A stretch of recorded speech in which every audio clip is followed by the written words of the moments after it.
오늘 은혜 받으실 하나님 말씀은 누가복음 15장 20절에서 24절입니다. 신약 121면입니다. 이에 일어나서 아버지께로 돌아가니라.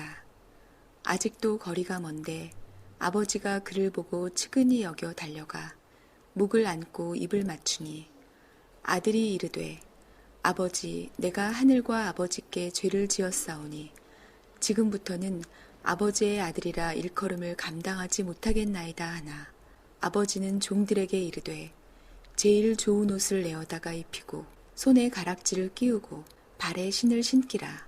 그리고 살찐 송아지를 끌어다가 잡으라. 우리가 먹고 즐기자. 이 내 아들은 죽었다가 다시 살아났으며 내가 잃었다가 다시 얻었노라 하니 그들이 즐거워하더라.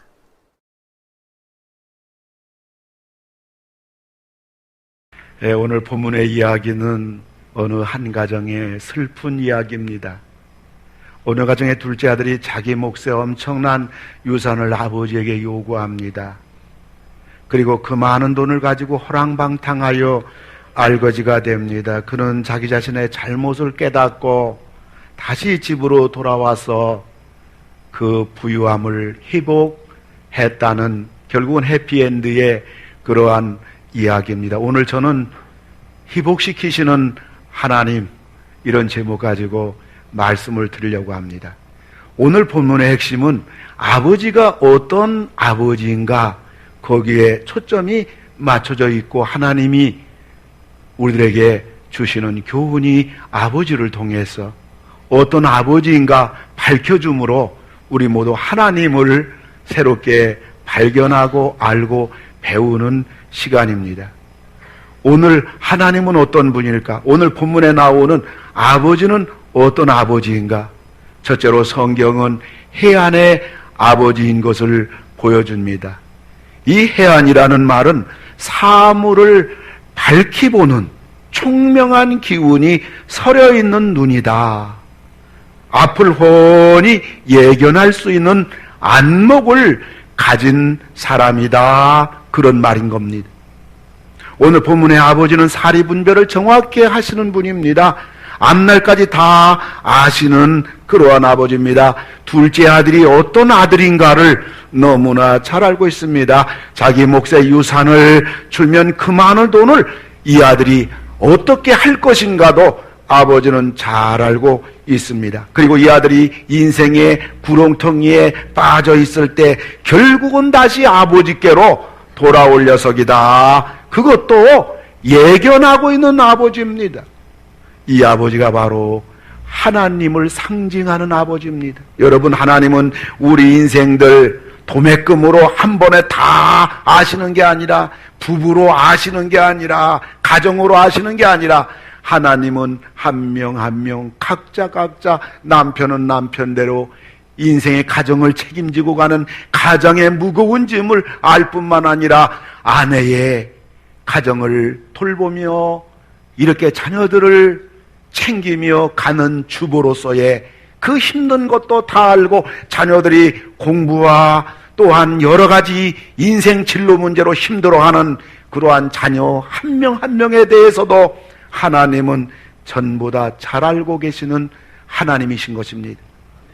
집안에 있다는 것이 얼마나 복인 것을 알지 못하는 아들, 아버지와 함께 있다는 것이 얼마나 복이라는 것을 알지 못하는 아들, 여기에 자기의 재산을 전부 잃는다 할지라도 우리 둘째 아들이 정말 아버지가 어떤 분인가를 안다면, 정말 집에 함께 산다는 것이 얼마나 복이라는 것을 알 수 있다면 내 재산을 아낌없이 다 버리고도 그것을 선택할 수 있는 아버지. 사랑하는 성도 여러분, 하나님은 이처럼 우리의 모든 것을 다 아시는 하나님입니다. 왜 사람이 외롭습니까? 왜 사람이 고독합니까? 왜 사람이 알아주는 사람이 없기 때문에 우울하고 신경성 노이로제 걸리고 자신의 고귀한 생을 마감하는 어리석은 길을 선택하는 이유가 무엇입니까? 단 한 가지입니다. 내 마음을 알아주는 사람이 이 지구상에 한 명도 없다는 고독감 속에 그는 인생을 마감하는 겁니다.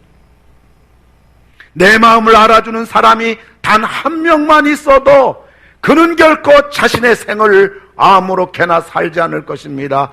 주변에 이 땅에 60억이라는 사람들이 있어도 자기 마음을 알아주는, 내 마음을 알아주는 단 한 명을 찾을 길이 없는 것입니다. 그래서 이렇게 방황하고 이렇게 고독해하고 이렇게 하루살이가, 인생살이가 힘든 법입니다. 그러나 걱정할 것이 없어요. 염려할 것이 없어요. 우리의 마음을, 내 마음을 다 아시는 분이 한 분 계십니다. 그분은 바로 우리 하나님 아버지신 것입니다.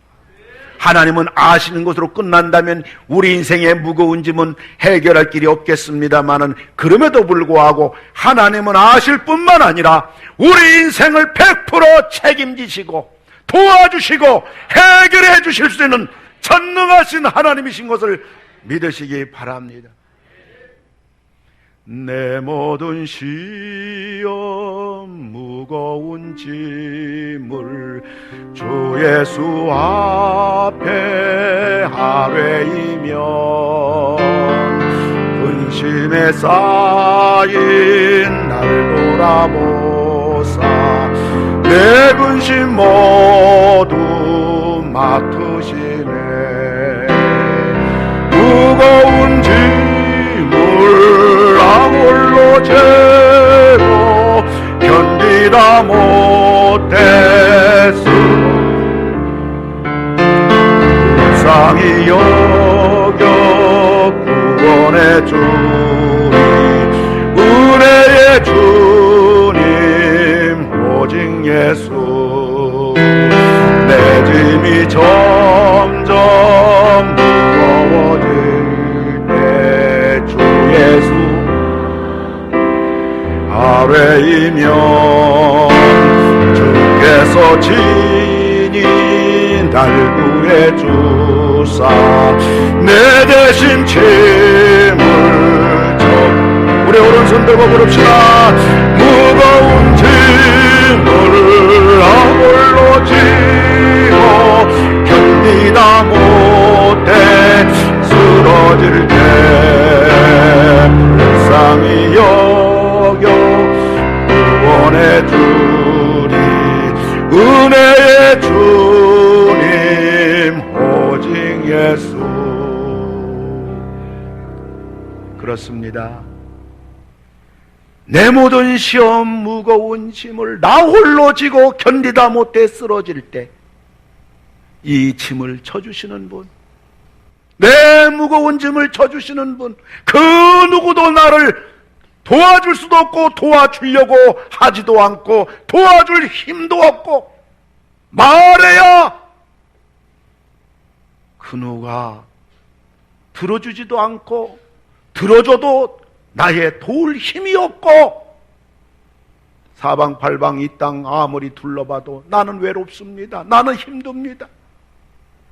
그러나 이 세상에서 유일하게 나를 도와주시고 이 세상에서 유일하게 내 형편사정을 아시고 내 마음을 아시고 다가와서 나를 도와주시고 내 짐을 져주시는 분이 한 분 계십니다. 바로 우리 하나님 아버지입니다. 수고하고 무거운 짐진 자들아 다 내게로 오라 내가 너희를 쉬게 하리라. 해 안의 아버지, 다 아시는 아버지. 두 번째로 회복시키시는 하나님은 어떤 분입니까? 부유하신 아버지입니다. 오늘 둘째 아들이 아버지의 그 엄청난 재산을 달라고 합니다. 아버지는 어마어마한 부자입니다. 지금으로 말하면 재벌 중에 재벌입니다. 둘째들이 어마어마한 재산을 다 탕진하고 집으로 돌아오자 아버지가 어떡합니까? 25절을 볼 것 같으면 맏아들은 밭에 있다가 돌아와 집에 가까이 왔을 때 풍악과 춤추는 소리를 듣고 둘째 아들이 집으로 다시 오자 집안에 괭가리, 장구 소리, 툭 치는 소리, 풍악 소리가 밭에 나가서 수많은 종들을 감독하고 하루 일과를 마치고 돌아온 큰아들 귀에 쟁쟁하게 들립니다. 아들이 돌아오자 먼 곳에 가가지고 풍악팀을 초청한 겁니까? 아닙니다. 오늘 본문을 볼 것 같으면 아들이 오자마자 집안에서 풍악팀이 이 악기를 연주하며 춤을 추며 집안의 대잔치가 벌어진 겁니다. 아버지 집은 얼마나 잘 사는지, 아버지 집은 악기를 통하여 가정을, 인생을 즐길 줄 아는 여유와 낭만과 멋이 있는 아버지, 바로 우리 하나님 아버지신 것입니다. 오늘 어떤 보면 우리 할렐루야 찬양대라든가 우리 앙상블의 연주는 아마도 이 하나님 아버지 집, 여기에 풍악팀이고 춤추는 팀이 아닌가, 우리와 함께 즐기는 아버지 집인 줄로 믿으시기를 바랍니다.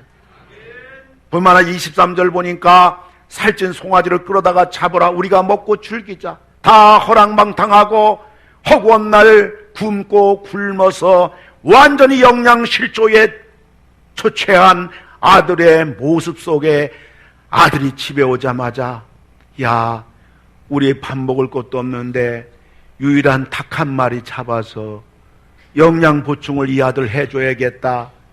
비참한 가정이 아니라고요. 야, 우리 집에 재산 1호인 암돼지를 잡아라.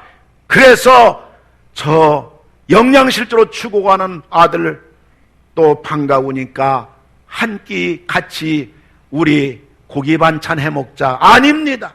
살찐 송아지를 잡으라.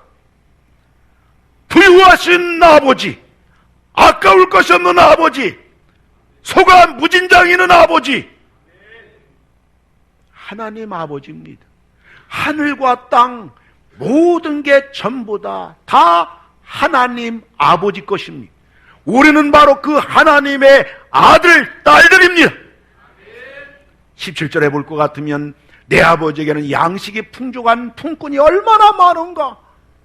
품꾼까지도 넉넉하고 실컷 먹고 월급 많이 받고 떵떵거리고 집안의 종까지도 이와 같이 행복 만땅, 그러한 대부호, 많이 가졌을 뿐만 아니라 사랑과 자비가 풍성하신 주인 양반, 바로 우리 하나님 아버지입니다. 이 세상 모든 것이 다 하나님의 것입니다. 하나님이 이런 분이기 때문에 우리가 하나님을 믿고 하나님을 아버지라고 부를 때에 그 하나님의 부유하심이 우리 모든 하나님의 아들, 딸들에게도 그 은혜가, 그 부유하심이 차고 넘치도록 부어주시고 도와주시고 언제든지 주시기를 원하시는 그 하나님.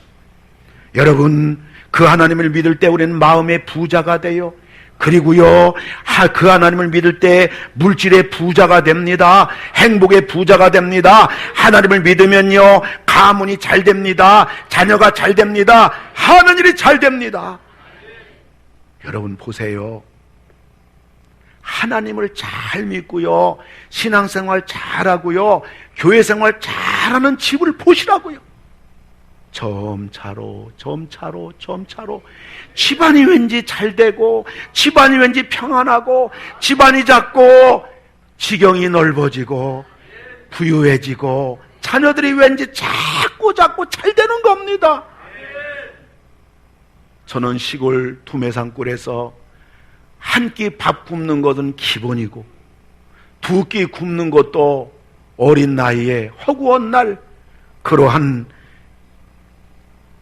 가난하고 힘든 생활을 했던 저지만은, 그러나 예수님을 20살 때 만나고 나서 하나님을 아버지라고 부르고 나서 100배, 1000배 복을 받았습니다. 아멘 하시는 분들은 믿음이 큰 분들입니다. 사람을 믿어주니까요. 목사가 주일날 거짓말은 못하잖아요. 과장은 못하잖아요.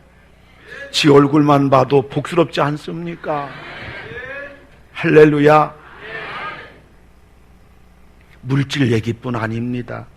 마음도 그렇고요, 행복도 그렇고요, 평안도 그렇고요, 또 하나님이 이 모양 저 모양으로 물질까지도 이렇게 하나님이 채워주시고 도와주시고 너무너무 행복합니다.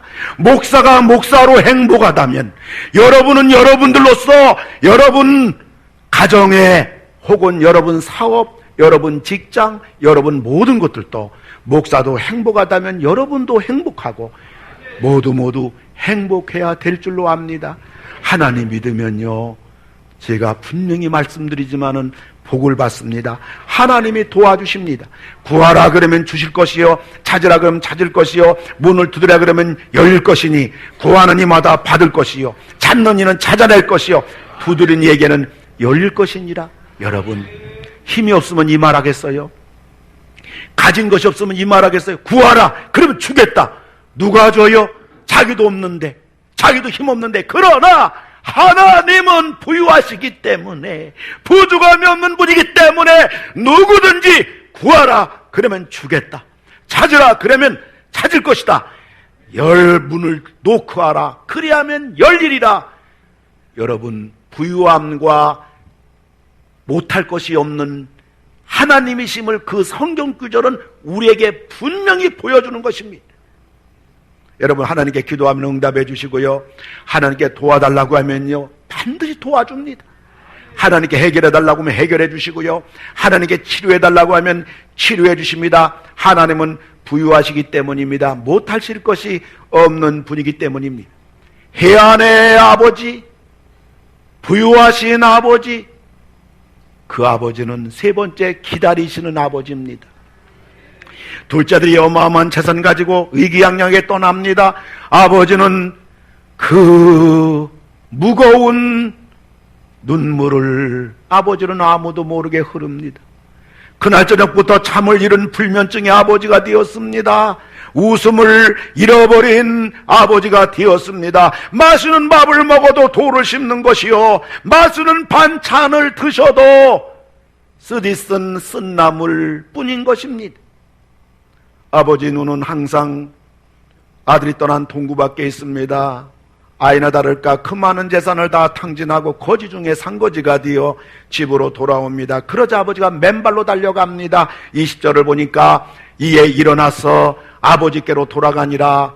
아직도 거리가 먼데 아버지가 그를 알아보고 측은히 여겨 달려갔다. 여러분, 아직도 거리가 먼데 하고 달려갔다, 이게 우연이 아닙니다. 여러분, 기독교는 우연의 종교가 아닙니다. 어떻게 하다 보니까 아버지가 관심 없이 너무나 큰 집안일을, 엄청난 종도를 다 하다 보니까 우연히 보니까 아들이 보여다가 아니라 아버지의 눈은 항상 기다리는 동구밖에 아들을 기다리는 아버지의 눈과 아들이 마주친 것입니다. 기다리시는 아버지. 제 막내 동생이 지금 53살입니다. 그런데 그 50여 년 전에 부모님이 시장에 나가서 육남에 먹여 살리기 급급해가지고 동생 3명 돌보는 게 바로 제 몫입니다. 초등학생인 제가 친구들하고 한참 놀다 보니까 어두컴컴해서야 막내 동생이 생각이 난 겁니다. 지금은요 어두컴컴할 수가 없어요. 50년 전에는요 부평과 부천이 이 가로등이 하나도 없습니다.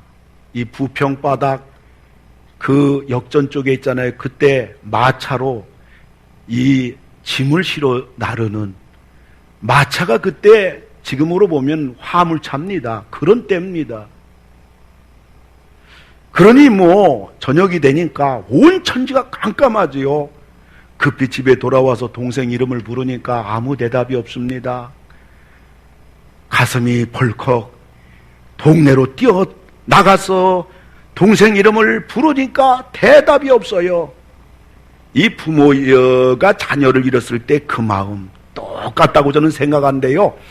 동네입니다.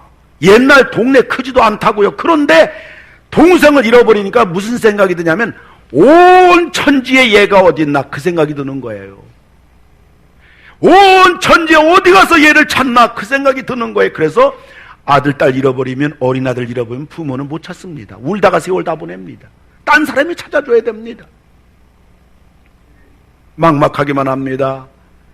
울음조차 쏟아질 여유가 없습니다. 부모로부터 조금 있으면 날벼락 맞을 두려움, 아이를 완전히 잃어버렸다는 절망감 때문입니다. 한참 찾다가 벼랑간 혹시나 이놈이 건너방에서 자고 있는 건 아닌가, 깜깜한 방에서, 그 생각이 들어서 한 가닥 희망을 가지고 이렇게 집에 돌아와서 건너방 문을 싹 열어봤더니 왼수가 콜콜 자고 있어요. 그때의 안도감, 지금도 그때의 일이 가슴속에 아주 생생합니다. 아마도 어린 나이에 그때 충격이 아마 너무너무 컸던 것 같아요. 지워지지가 않아요. 그 느낌이 그대로 있습니다. 하나님의 마음도 그와 같다고 생각해요. 우리는 하나님이 보이지 않기 때문에 지금 내 형편사정 하나님이 도와준 게 있나 하는 마음 속에서 쉽게 하나님을 떠나기도 하고요, 쉽게 교회를 떠나기도 하고요, 거저 떠나도요 아무런 느낌도 없이요 그냥 우리 편안하게 지낼지 모르지만요, 오늘 성경을 보니까 하나님의 마음이 그런 마음이 아니더라고요. 하나님이 뭐가 부족한 분인가요? 아버지가 뭐가 부족해서 아버지 재산을 다, 그러니까 이 유산은요, 이스라엘 나라에는 장남에게는 2배 주고 차남에 비해서 2배 줍니다. 그러니까 아버지 재산을 3등분하면 3분의 1은 큰아들 몫이고 3분의 1은 이 둘째 아들이 다 갖고 나간 겁니다. 그러니까 이 어마어마한 겁니다. 이런 아들이 뭐가 아쉽다고, 뭐가 보고 싶다고, 뭐가 그리워서 아버지가 이렇게 목말라 할까요? 이거는요, 여러분, 진짜 사랑은요, 기다림입니다. 기다리면, 사랑하면 기다려집니다. 우리 애들이 늦게 오면요, 기다려집니다. 왜요? 사랑하니까. 아내가 볼일 보러 가서 늦게 돌아오면 남편은, 정말 아내 사랑한 남편은요, 일 못합니다. 전화 떠나지 않습니다. 왜요? 사랑은 기다립니다. 이 아버지는 기다리는 아버지입니다. 미국 플로리다주에 실제로 있었던 이야기입니다. 포트 라우더데일 해변은 관광객으로 버스가 10,000원입니다. 근데 그 버스 맨 앞자리에 웬 남자가 앉아 있는데 허름한 옷에 무표정한 얼굴입니다. 그리고 그 얼굴에는 긴장과 불안이 너무너무 있는 겁니다. 오죽 옆에 있는 여인이 이 남자에게 물어봅니다. 선생님은 어디 갔다 오시는 겁니까? 어디 가시는 겁니까? 그는 한참 후에 괴로운 표정으로 말합니다. 내 이름은 빙고입니다. 4년 동안 형무소에서 보내고 석방되어 지금 집으로 돌아가는 길입니다. 석방이 결정되는 날 아내에게 편지를 썼습니다. 여보, 나 같은 놈 당신이 용서한다면 우리 집 옆에 언덕에 큰 참나무 거기에 노란 손수건 하나만 걸어주소. 그러면 당신이 나를 용서하고 남편으로 받아들이는 줄 알고 내가 집으로 돌아갈 것이고, 그 노란 손수건이 없다면 당신이 나를 버린 줄 알고, 이 못난 남편 이제 버린 줄 알고 나는 내 갈 길을 가겠소. 편지를 보냈습니다. 이것을 이 차 안에 있는 사람들에게, 옆에 있는 여자에게 말한 것을 이 여자가 옆에 있는 사람들에게 이분이 이런 분이라고 하니까 거기에 있는 승객들이 모두 다 창밖을 보는 것입니다. 차 안에는 물을 끼얹은 듯 정적이 감돌았습니다. 그런데 점차로 그의 집 있는 마을로 가까이 오자 승객들이 더 초긴장해서 밖을 볼 때 승객 중 한 명이 큰 소리로 외칩니다. 야, 저기 봐요, 저기 보세요, 저기. 먼 승객들이 일어나서 그쪽을 바라보니까 커다란 참나무는 온통 노란 손수건으로 뒤덮여 있는 것입니다. 그리고 그 나무 아래는 하루도 걸러본 적이 없는 그의 아내가 서 있는 것입니다. 오천석 씨의 노란 손수건이라는 책에 나온 실제 있었던 글입니다. 노란 손수건 하나를 걸어놓으면 남편이 혹시라도 못 볼까봐 그 사랑하는 아내는 여보 집으로 돌아오세요. 내가 당신을 4년 동안 하루도 잊어버리지 않고 기다렸어요. 오 참나무, 그 큰 참나무에 노란 손수건 가득가득 도배한 겁니다. 하나님은 기다리시는 분입니다. 우리가 하나님께로 돌아올 때까지, 우리가 하나님의 집으로 돌아올 때까지 하나님은 기다리시는 분입니다. 해안의 아버지, 다 아시는 하나님, 부유하신 아버지, 부유하신 하나님, 우리 아버지, 기다리시는 아버지, 우리를 기다리시는 하나님, 네 번째 회복시키시는 아버지입니다. 아버지의 그 많은 재산을 다 탕진하고 완전히 거지가 되어버린 모습으로 나타나자 아버지는 어떻게 합니까? 22절 보면 아버지는 종들에게 이르되 제일 좋은 옷을 내어다가 입히고, 그냥 옷이 아닙니다.